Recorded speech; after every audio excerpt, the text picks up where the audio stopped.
Here with the IQ, you're gonna get into the shot, or are you just gonna stand over there and be miserable, Xavier? Okay. We're here with the IQ massive. We've got Dennis, we've got Xavier, and we've got Youssef. Oh, and we've got the star of the show. Where are you going in the sunglasses? Where are you going? Round of applause for the champ, please. Round of applause for the champ, please. This is the champ. Adrian, yes, with the shades. I want to know, is this... This is sort of reminiscent to a 1990s R&B video. I'm not going to mention the person that's actually in jail for doing naughty things, R. Kelly, but yeah, take the sunglasses off. Congratulations, Adrian, on your win tonight. Like I said, I was just introducing everyone, and you walked in, talked to us about the fight. How did you find that? But congratulations on your win to start off with. I felt like I was a bit rusty, to be honest. My shots weren't coming out clean and crisp like I imagined they would. I felt rusty, a bit all over the place, to be honest. I didn't feel like it was a clean, clinical performance. I feel like it was a scrappy fight. And why do you say that it was scrappy? What to you made the fight scrappy? Just wild shots. My defense wasn't where I needed it to be. He was wild. I was wild at times. I got hit more than I should have because I got caught with shots that I shouldn't have been getting caught with. On a positive, though, okay, fair enough. That's a reflection, an honest reflection of how you think you did in the fight. But what positives can you take from it? Because it's all about balance. And yeah, you've given yourself that reflection, which is on the whole quite negative. What positive traits would you say that you showed in that fight and things that you were happy with? Yes, there's always something to work on. I get that. That's life. But what do you think that you did well? And Xavier's hanging his head. I'm not even going to ask him anything yet. I think the main positive is that I feel like, I don't know how anyone else had it, but I feel like I started badly. And I feel like I came back and dominated, took it over. Took his O. Let's not forget he took the O. He took the O. He took the O. The O's gone. The O snatcher. O snatcher. And it could have been a tough match because he's a 1-0. Obviously, you got better scores at the doors than he has, but it looks as if he could have tried to come in and take yours from you. But you didn't let him do that, so that's what I'm saying. You need to give yourself... That was never going to happen, by no means, because I would die in the ring before. Trust me, I'll give everything. Everything. I want to have some feedback from the coach then, who was very vocal. Oh, what are you doing hiding there? No, there's no hiding. This is a team effort. When I was with Zev, I didn't have any knockouts. I made the switch. Got a knockout straight away. What have you got to say about that, Nick? That's what we worked on. Do you know what? For the camp, we did work on just breaking him down early in the first, couple of rounds, and then from the third, pushing on to get that stoppage. I did say to Adrian, in the third, at the end of the third, when he came back, you have got him hurt. Just go out there, start sharp behind that jab, keep that guard high. And, when you see him take that back step and he doesn't look like he wants to come back, then set on him. And, that's what happened in the fourth. He was a live opponent, the whole day he'd been saying, he's coming here to win, he's coming here to win. So that just fell nicely into our plan. Adrian's got attributes, he's been a bit harsh on himself, but, he's got a beautiful jab. He's got a right hand that makes people stand there and respect him. And when he put those shots together, in that corner, that he didn't want it no more. He was out on his feet, and the ref did a good job stopping it. Yeah, I saw that. I saw his legs go. I think it was before you got him into the corner. I started pointing and saying, "Look at his legs. He's got him. His legs are going." Because when we came out for the fourth round, I noticed at the start he was a bit like this. So I was thinking maybe he hasn't fully recovered from the round before. So yeah, I was trying to maintain the pressure. Then I heard the ref say, if you don't show me something, I'm going to stop it. So I just threw the kitchen sink at it. And it definitely was the kitchen sink because he had no answers and they were forced to do the stoppage. I mean, I was on commentary, as you know, and Ben, who I was commentating with, said it was an early stoppage. But then I said, you don't know what the ref could see. You could see that he definitely wasn't throwing anything back, but the ref can look into your opponent's eyes and see that he's glazed or whatever. At the end of the day, it's the ref's job to look after the fighters as well. I don't know. I don't think it was premature because, like I said, the ref probably saw something that we didn't see. Yeah, if he didn't stop it, he would have stopped it 10 seconds later. It was a matter of time. I told people, once I let that AR15 roll, The AR15 is on this smoke tour. I'm going to have to come round here with the microphone. It's a bit tangled, but that'll do. So anyway, Xavier had a lot of things to say about his fighters on the way upstairs. What's your opinion of your fighter's performance tonight? I'm very happy he got the stoppage, but not really with the performance, because Adrian can look a lot better than that. We're trying to work our way towards a Southern Area fight, and he's got to perform better than that to go win that belt and then go on to an English. I think the guy had a good first round. You know, Adrian started really slow. But after the first round, the guy didn't seem to have that much ambition left. You know, Adrian should have really stepped him a lot quicker than that, because you can see once Adrian started to put pressure on him, he got tired really quick. So I think he could have done that a lot earlier. And Adrian's right. You know, he didn't look sharp. You know, Adrian can look. Adrian knows how he can look. You know, he's a very, very intelligent fighter, and he's one of the biggest punchers in my gym. That's what I was saying when we were talking earlier. But you wouldn't think it because he's not fully committing. You know, Adrian can do a lot better than that. And I have to be critical and harsh because I want everybody in my gym to win something. You know, we're coming up short. You know, that means we need to do a little bit more. But next year will be a big year for everybody, definitely. But we can talk about, all right, then you've come up short, but let's talk about the progress that IQ Gym has made during these last, I don't know, I'd say the game's really stepped up over the last 6 months. Look at what you're doing for the gym that's in the community centre, right on the edge of, I don't know, is it North London? I'm not really good with the gym. Northwest London. It's north somewhere. Look at what you're doing with your fighters in the gym. You're getting them on shows, big shows. You know, Adrian, yeah, a small hall show, but it's a stepping stone, like you said, for him to start winning those titles, to get his opportunity. But this is why it's so important for the likes of Dennis, Youssef, Adrian. You know, these guys, I had them through the amateurs.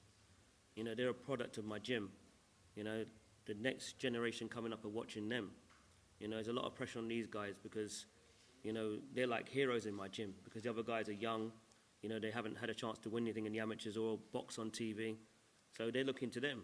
You know, so these guys have to step up every single time. And they've been around me long enough. Me and Nick have put enough time into them for us to go and put them in the ring of anybody. So I expect them to look the way they do. So Adrian's next. He needs to step up. You know, he needs to fight for a title. And, you know, me and Nick are going to keep, you know, criticising him until he gets it right because he can do it. We've seen it in spurts, but on a whole, it's not there yet. But if he wants to win a title, like I said, 10-rounders, you know, you've got to learn to commit to your shots, learn how to recover, and be explosive. You know, you've got to win those rounds clearly. You know, but obviously I'm very happy because I said to Adrian, if you come back on Monday, if it's not a knockout, to me it's a loss. Because, you know, you're a hard puncher, but you didn't have any knockouts yet. So, you know, that I'm really, I don't know if that's motivating him somehow, but that's the way he needs to go out. You know, he needs to hurt these guys. You know, there's no point having a big punch and not using it. So, yeah, he can do better, but I expect big things from Adrian. He knows that. Having those assets is definitely a bonus, and all you can do is learn from it. We're all learning every day. You can reflect, you can watch the fight back and say, yeah, all right then, I'll get this done, I'll work on that, I know what I need to do. You know, but it's about getting those opportunities. We have to be grateful for the small hall. Dean Whyte's done something massive here tonight with Black Box Global, putting on a small hall show. I'm quite passionate about them because that's how we get to see the up-and-coming talent, which we wouldn't necessarily get to see on TV. We've got to be grateful for the people that are giving yourselves, myself, opportunities like these. 100%. And even if, like I said before, even if it wasn't Dean Whyte himself that was doing it, I'm just happy to see people like him doing it. And then what he's trying to do as well by bringing other people through and giving people a platform, I love it. And he's trying to stand out. So congratulate. Even if I wasn't involved today, I would have been looking from far. Like, yeah, I love what they're doing. I hope it's successful. Well, we're looking forward to see you out again. I mean, we could spend all night talking about yourself, but we've got the team. We've got the team IQ here. Dennis is a fighter that I've never spoken to before. Dennis, let us know a little bit about yourself and what weight category in, when you're fighting again, when was your last fight? Give us a bit of a refresh on who you are. Dennis Wahome, a.k.a. the Menace, obviously. I fight super featherweight. I last fought in October 9th for the English super featherweight title, which I won. You didn't get the decision. I didn't get the decision, even though I did win it, clearly. So due to that and their stupidity, I got to step back and, go through another route. But yeah, it hasn't deterred me in any way because I still consider myself 8-0. So yeah, my next fight is in December 18th at the York Hall. So that's the start. It's not a rebuild. It's just the start of what's coming next year. So yeah, man, watch out. Interesting times. So we say that, well, boxing is boxing. We do see fighters get decisions that they shouldn't get. It happens all the time. I mean, how does that drive you to then say, you know what, I'm going to work harder? Because like me, if someone, I don't know, turns their nose up at you and says you can't do it, says you crap, whatever, that makes me just work 15, 20, 30, 40, 100 times harder just to prove a point. How does that affect you? Yeah, it's true. Obviously, I seen it before in the build-up to this fight. Well, that fight, should I say. Even the promoting squad team, I don't think they had me winning it from the beginning when they made the match. But I knew what I was capable of, and I still know what I'm capable of. So at some point, he's going to have to see me again. So I'm not worried. He knows what it is. They all know what it is. So yeah, when we see each other, then again, it'll be something else. I'm not taking anything away from Liam Dillon. Like he's not part of the judging committee or whatever. He was just a fighter. He was gifted a win, cool. But if you feel honestly your fighter won, and on his Instagram he's only got 1 round out of 10, yeah, that says a lot, innit? I could put up the whole fight. Smoky. Xavier, your thoughts on that? Were you there in the corner? Oh, in fact, were you? Were you there? Yeah, I was there. I was in Portugal training Dillian. I came back for Dennis's fight, but Dennis performed really well. I mean, after 6-7 rounds, we all had Dennis in front. But he started really sharp. There was a time when he caught Liam in the corner where I thought, he should have been granted like a knockdown, but he didn't get it. But all the way through, I thought Dennis was doing it again, like with all my fighters on my gym. They seem to be landing the more clean, effective punches, but just not getting the credit for it. But Liam put up a very good fight, had a very good finish. But in a 10-rounder, if you've won 5 fights, then there's no way you're going to lose. It's impossible. So I don't know how they gave Liam 6 rounds in that fight. It's just a bit strange to me. I think one judge had it a draw. Can't remember what the other 2 cards were, but 2 and 3 rounds to Liam in a fight where you look like Dennis had won 6 rounds. It's very strange. But what these guys need to do now is look at that, take the experience. It was Dennis's first 10-rounder. I think he'd only done maybe 6 rounds once. Yeah. All the other fights were like 4-rounders. Take that experience, and next time, either don't leave it in the hands of the judges, or just go out and try and dominate every single round. So there is no argument. That's what we're looking to do now. So that's why we're in a very good place. And obviously, gym is building, and like I say, these guys are making us really proud because, since 2012, 2013, when we opened the gym, these were the guys that were representing the club as amateurs. And for them to be on this journey with me and this long, go pro and be in big fights, I couldn't be happier. And we're going to move on to decisions because Youssef fought last week. I was there. Youssef wasn't given the win. I would said that it was a draw. That's my opinion. Talk to us a little bit about that fight, Youssef, and how you thought it went, because I take it you would have watched it back now?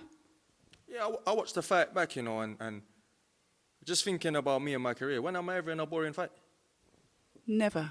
When am I ever in a boring fight? I'm here to entertain people. Boxing is entertainment. I'm here to go out there and go toe-to-toe with anyone. I'm not like these other guys that want to come and have padded records, fight a bunch of tomato cans, get to 20-0, and then get found out later on the line. No, I'm going to go in there with guys, like, who the hell's going to go in with a guy like Castaneda? The guy's got a high percentage KO ratio, a massive winning record. He's only got 1 defeat. No one can really find a defeat online. Who's got the balls in the week to go in and fight him, apart from me? Who can do it? Look at Zulfa Barrett's next opponent. Who the hell is that guy? Huh? Yeah, he's the only one in the top. I'm waiting to see Joe Cordina. He's the only one that's doing it. I'm waiting to see Joe Cordina's next opponent. It's going to be who the hell is that guy as well? I'm here to fight proper guys. Even when I fought in Spain, I fought in Barcelona. The guy I fought Adrian Broner for a world title. That's a tick over. It's 3 days notice as well. That's a tick over. On 3 days, that's a tick over. That's the kind of fights I want to be in. You know, when I started working with my manager Dean Whyte, you know, they threw me in with Kane Baker. He was coming off a big win against a big prospect. You know, I made to test myself. I'm not like these other guys that just get padded records and do these little things. And, you know, back to obviously you asked about the decision. The decision, it's happened, you know, but I think, you know, my stock has raised, a lot of people know about me now. They know that I'm always going to be in entertaining fights. I want to be that guy where, you know, people look at a card and say, oh yeah, that super guy's fighting. Yeah, he's always in good fights. I want to go watch. That's the guy I want to be. I don't want to be the guy who will go when they say, oh, look, oh, he's fighting another tomato can. Nah, that's not me. I want to be the guy, oh, look, he's fighting. He's in another good fight. Because I'm always going to be in a good fight. I do agree with that because anytime your name is mentioned, they all say, oh, this is going to be a fight. It's never, yeah, who else is on the card? It's always, oh, this is going to be a good fight. Anytime your name is called, and it's always the 50-50. I remember when you went against Kane, because Kane took a prospect's that was a risky fight. You went in there and you boxed very cleverly, and well, you did the do. Next time, obviously, okay, it's the decisions, it's the world that we live in. It's almost like sometimes I get it. You have to get that knockout. You, like Xavier said, it's like you have to literally make sure there's no other choice. You're taking the decision away from the judges. You have to really secure that win. Yeah, it's true. It's just how boxing goes. I feel like I was on an unfortunate end of a decision that I should have got anyway. But, you know, it's just something I got to take it into my next fight. And, you know, It was a strange decision. It was a strange decision because one of the judges had to Castaneda by 3 rounds. You know, Darren Barker, Tony Bell, you all had you winning by at least 2 rounds. So how has this guy got the fight by 3 rounds? Like it doesn't mathematically, it doesn't make no sense. It's a 10-rounder. You know, all the early rounds, I could hear the commentary. You know, us in the corner judging the fight as we're going along. After 6 rounds, it was actually looking quite easy. It was looking quite easy. You know, the only one that was landing clean shots the more clean effective punches was Youssef. So I don't know how they got to that scorecard. It's madness. But as I said, he's the only one that's stepping in and fighting guys of that caliber. And I've said to Youssef already, the best thing to do is continue fighting guys that sort of level, because that's the only way you're going to become a world champion. You're not going to get it by fighting for a British title against someone who's had like 5-6 losses or is on the decline. That's not going to help you further down the line. You know, fighting these kind of guys will. You know, you need that experience. So I just want both of them, Dennis and Youssef, to keep doing exactly what they're doing. Like I said, they're representing the gym as well as K Prosper. Just keep building. You know, when your opportunity comes, just grab it with both hands. Is a rematch on the cards, or does you just want to progress forward? What happens next with, is it Castaneda? Yeah. What's going to happen next? Would you say a rematch, or are you looking to just push forward? If I was in his position, honestly, I would push forward because we wanted to get that belt because we wanted a world ranking. You want to move forward. You want to work towards a world title. Why would you want to fight and defend that belt? You know, that belt's a stepping stone. You know, when we get our chance again for that belt, you know, we want to fight and get a world ranking. That's the path I'm interested in for Youssef, because that's why I spent so long building him. So if I was them, I wouldn't. And obviously, look back at the fight with his team. They're going to see that there's no way they actually won the fight. You know, they would have been lucky to get a draw. So if I was them, I'd just move forward. But, you know, that belt's going to be available again next year, so we'll be good. yeah, I mean, I just want to go in there straight back in with another live opponent. You know, let's go. You know, I know there's people out there that want to have good 50-50 fights and go toe-to-toe. Then let's go. You know, let's go, man. I mean, I don't want to be one of the guys, oh, I need a 6-rounder to bounce back. I need an 8-rounder to bounce back against a soft-padded opponent. No. Put me back in again. Put me back in again. Let's go. Whoever. You know, I don't care. Always on that smoke talk. I like it. Look, it's Smoky team, and you always sit. See, the thing is with you, you go on like you're so quiet and innocent, and I just think, Nick, you're actually probably the most evilest one in the gym. Do you know what?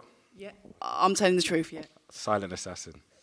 You hear them. We want the fights. We want the big fights.